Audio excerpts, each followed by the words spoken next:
In the next hour and a half, we are going to take a look at some of the big questions in science. And we will be asking the following: how much can we know? How far can life go? And is nature simple?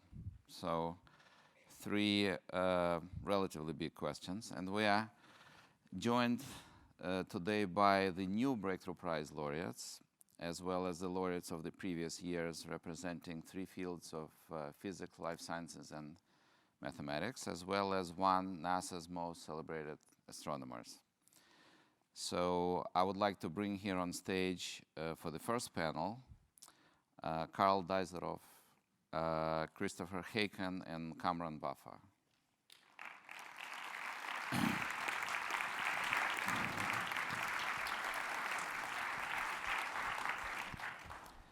So Karl is a professor of bioengineering, psychiatry, and behavioral sciences at Stanford. He is a pioneer of optogenetics, a way of controlling neurons with light, and clarity, a technology for making brain tissue transparent to enable detailed imaging. Christopher is a professor of mathematics at the University of Utah. He works on projective varieties, a branch of algebraic geometry with a focus on higher dimensions. And Cumrun Vafa is a professor of theoretical physics at Harvard University. He is one of the leading figures in string theory and has produced many important and original insights into space-time geometry and black holes. So, discussion 1, how much can we know? So, Karl, we human beings evolved to survive in African savannah. How is it that some of the brains here in the room can understand general relativity? Well, this is a specific form of a very interesting general question. And it's something that I and many neuroscientists think a lot about. One thing that's clear, and it can be helpful, is to draw a distinction between what our retina does and what our cortex does, the part of our brain that's most recently evolved, common to mammals, and greatly expanded in human beings. The retina, its job has been clear for a very long time in evolution, and you can point to and identify precisely maybe 40 or 50 types of cells in the retina, and their jobs are more or less clear. They want to pick up a particular kind of information. They want to detect an edge, for example, in a scene, and that's an important job that has always been, as long as there have been retinas, that's always been an important thing to detect. So it's a specialist structure. The rest of our brain, though, it's a generalist model building, problem solving structure, and the cortex is grossly similar, whether it's in the back of the brain, the part that does vision, or the side of the brain, the part that does hearing, or the front of the brain that has no sensory role at all, but is involved in planning and looking into the future. But it's the same basic structure all the way through. And there are hundreds or thousands of different kinds of cells. You can't point to a particular cell and say, this is exactly what your job is. It looks as though it's a generalist model building structure. And so I think that's part of the answer, is we're built to be, parts of our brains are built to build models of the world around us. Christopher, computers are much better than us at arithmetic, for example. Can they do more creative mathematics, like prove theorems in the future? Well, certainly computers are already helping us prove theorems, right? We're not very good, as you mentioned, at doing hundreds and thousands of computations, and so there are certain theorems that require us to do this many computations, and we do lean on computers to help us get to the end of these proofs. So there's some very famous examples of this. For example, the four-color theorem and Kepler's conjecture. So the four-color theorem is 40 years old, more or less. And there are issues with these proofs, but I think they're getting to be more widely accepted.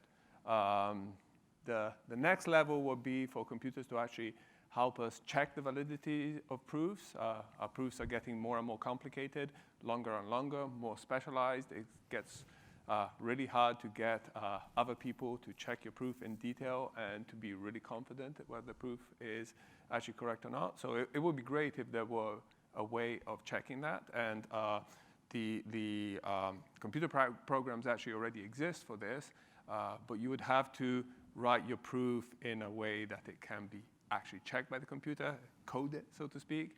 And it's very hard to teach mathematicians to do that. So it would be great if there was some software that helps us actually do that, achieve that, and maybe, you know, correct errors in the process. This, I think, is a ways in the future. Even better, maybe, would be to have computers that come up with independent proofs. I mean, this already exists to a certain extent, but it's nowhere near the forefront of mathematics. And the proofs that are produced, you know, they don't give us any insight. They're not produced in a way, you know, it's a sequence of logical steps, but it doesn't give us any insight on the inner workings and on how this can be generalized to other contexts. So I think this is a problem for the somewhat distant future, 40, 50, maybe more years, and it's going to be an extremely hard problem to solve. Producing a computer program that answers new questions that surprise mathematicians and gives insightful proofs, it's probably almost as complicated as creating artificial intelligence that can truly fool us into believing it's human. Not just for a few minutes, just fool the whole of humanity into believing us that it's human. But do you think in this century, 40, 50-year time frame, it is possible to go all the way? Maybe 100 years, but, you know, once we solve that problem, I sort of imagine that the artificial intelligence will be able to develop more efficient artificial intelligence. So it's sort of a scary prospect. Cumrun, from physics standpoint, we human beings are a subset of the universe, trying to understand the whole universe. So do the laws of physics, the way we know them today, provide fundamental limits to what can be known in principle? It's a tough question, but let me try to imagine far in the future, not this century, but very much into the future. And I don't imagine the question will apply is related to us as our physical being today, how we will evolve and how we can affect that. I will take into account, assuming that we can adapt to any way we want and somehow. So the question then becomes, since we are basically natural beings and basically part of nature and physics and so on applies to us, so the question becomes related to whether a part of physics can mirror the whole universe in some way. Can it encode, can the universe be encoded by some subfraction of the universe? That's the way I would interpret the question then. Well, that's a tough question, of course, still. But let me just use analogies in what we know in physics today to maybe get some thoughts about that for discussion. So, for example, today we know quantum mechanics is a law of how we describe how the universe works. And so maybe if you asked 100 years ago or 200 years ago, maybe whether you can know everything precisely, we may have said, yes, why not? We can, use Newton's equation and get everything exactly, but we know from quantum mechanics that things are probabilistic. So that's a limit, you could say, of knowledge. Well, we cannot know exactly what's going to happen, but probabilistically. So we see in that context, we're perfectly happy with that now. We just say that's the way it is. So the formulation of what can be known has been reformulated. So the laws of physics can put some limits about what we mean is potentially realizable. Another example from the more modern days, in fact, we heard talk about it in the symposium today, relates to black holes. So again, in that context, as was discussed, if some information falls into the black hole, to retrieve the information, sometimes you have to wait until the whole black hole evaporates. And then it's very difficult, but presumably the information may come out somehow. Well, if it's a sufficiently long-lived black hole, it might take the whole age of the universe for the information to come out. In which case, yes, in principle, therefore, we could know what went in, but in practice, the answer would be no. So there could be such limits. These are just analogies, but there could be similar limits applied to the question whether or not there are fundamental limits. So that the laws of physics may place fundamental limits on this, similar to what quantum mechanics has taught us. And Christopher, what about mathematics? Does it contain within itself the limits to what we can prove? Well, of course, there's Gödel's incompleteness theorem that says in any interesting mathematical system, there are questions that can't be answered. So there'll be some decidable questions and some questions that we cannot say if the answer is true or false. And even then, amongst the decidable questions, it may take longer than the age of the universe to answer them. So the answer is definitely yes, there are limits. And finally, biology. Are there any hard biological limits to how intelligent we can get? I don't think there's a hard biological limit in principle. Our brains are, because they're generalist structures and because they don't have to encode all the information to come up with a simple model that has explanatory power, a lot can be done in a fixed volume with a fixed number of neurons. The brain's very good at compressing data, simplifying, creating frameworks. That said, though, that's the optimistic viewpoint. Pessimistic viewpoint is you look at monkeys and chimpanzees, and they have the same basic cortex structure that we have, just a lot less of it, many fewer neurons, less surface area, and they can't, it seems, understand the things that we can understand, and so I think it's also likely that without some support of some kind, external support of some kind, which is possible, I think there very well may be things that within our brains themselves we won't be able to comprehend. What do you mean by support of some kind?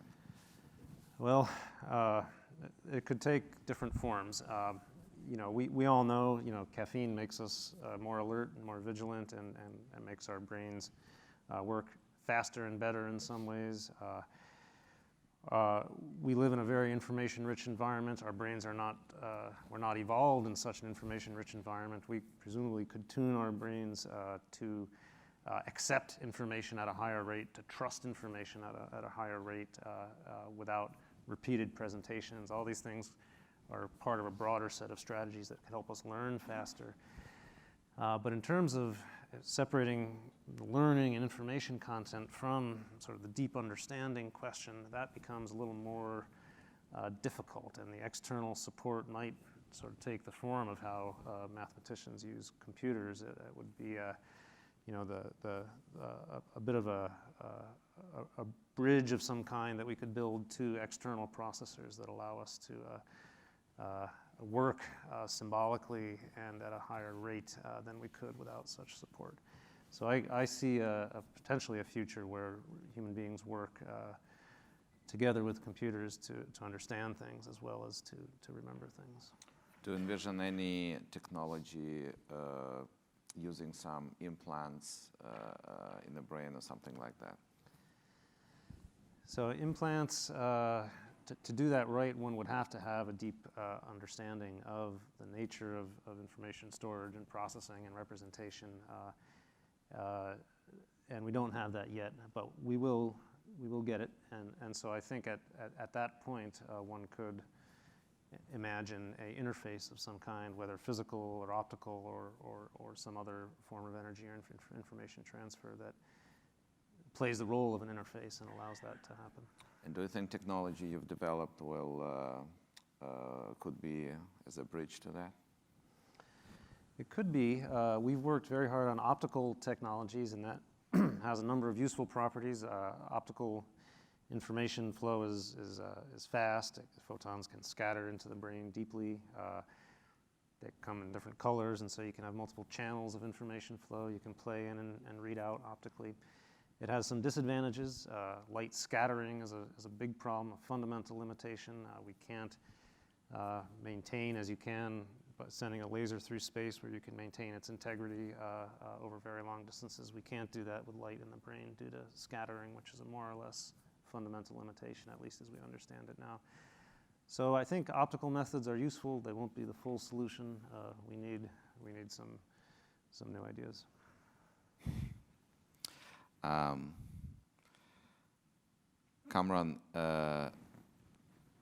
sort of at a more fundamental level, if we are very advanced in understanding our universe, many physicists now believe that our universe is just one of many.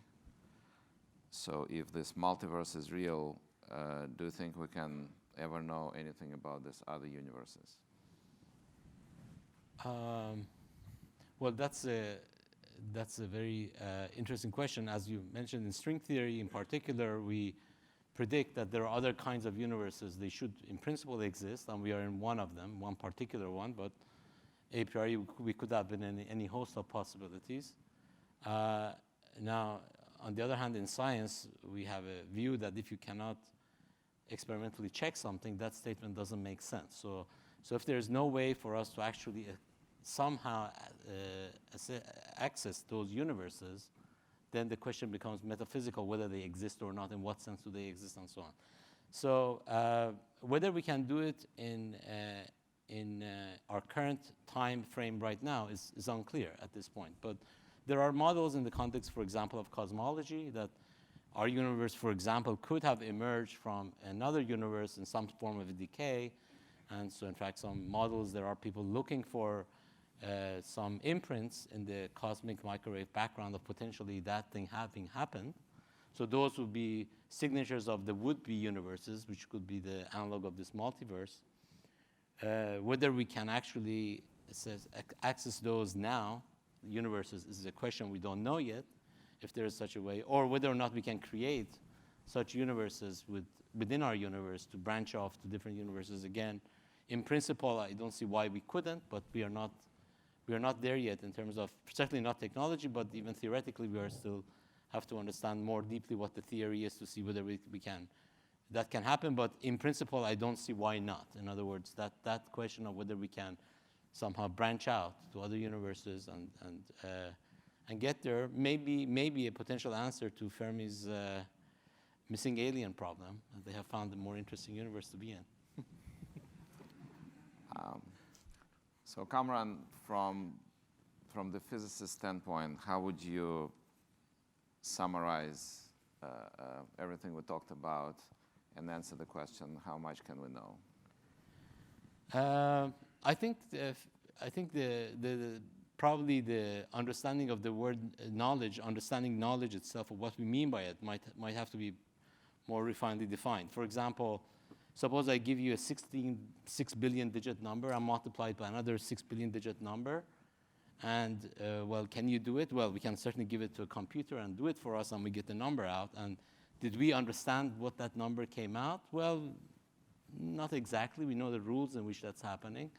So it could be that what we mean by understanding and knowing might be removed from what we now think of internalizing it. So it could be a few steps down the line. Yes, we know roughly how this thing works, and within that context, we know that has been understood by something in some form, just like the way a calculator multiplies numbers in some form. So that could be part of it. Or it could be that we have evolved in some way to incorporate the things that we imagine the computers do, as we were just discussing, into ourselves in some way, advancing what we could understand as knowledge. So those could be part of it. But at the fundamental levels, we cannot beat physics. Quantum mechanics are the laws, or whatever. If that evolves, our understanding of quantum mechanics or similar things evolve, then that could put limits on us, and we wouldn't know. And we can just, by analogy, see that quantum mechanics is a limit of knowing, and we have to accept whatever it is. And so whatever that evolves to be, that will be our limit. So it seems to me like your summary needs another summary. So if you, let's say you would try to do it in one sentence. There is no limit. There's no limit to knowledge except those imposed by physical laws. Okay. Christopher, from the mathematician standpoint of view, how do you summarize your answer? How much can we know? There is no limit to knowledge except, yes, except our imagination.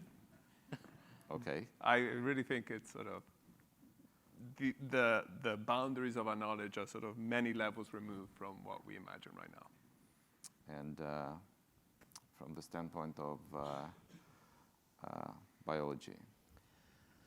I think there's no limit to our ability to create workable, useful models of the universe and of our own brains. Well, on that, I want to thank you, our panelists, and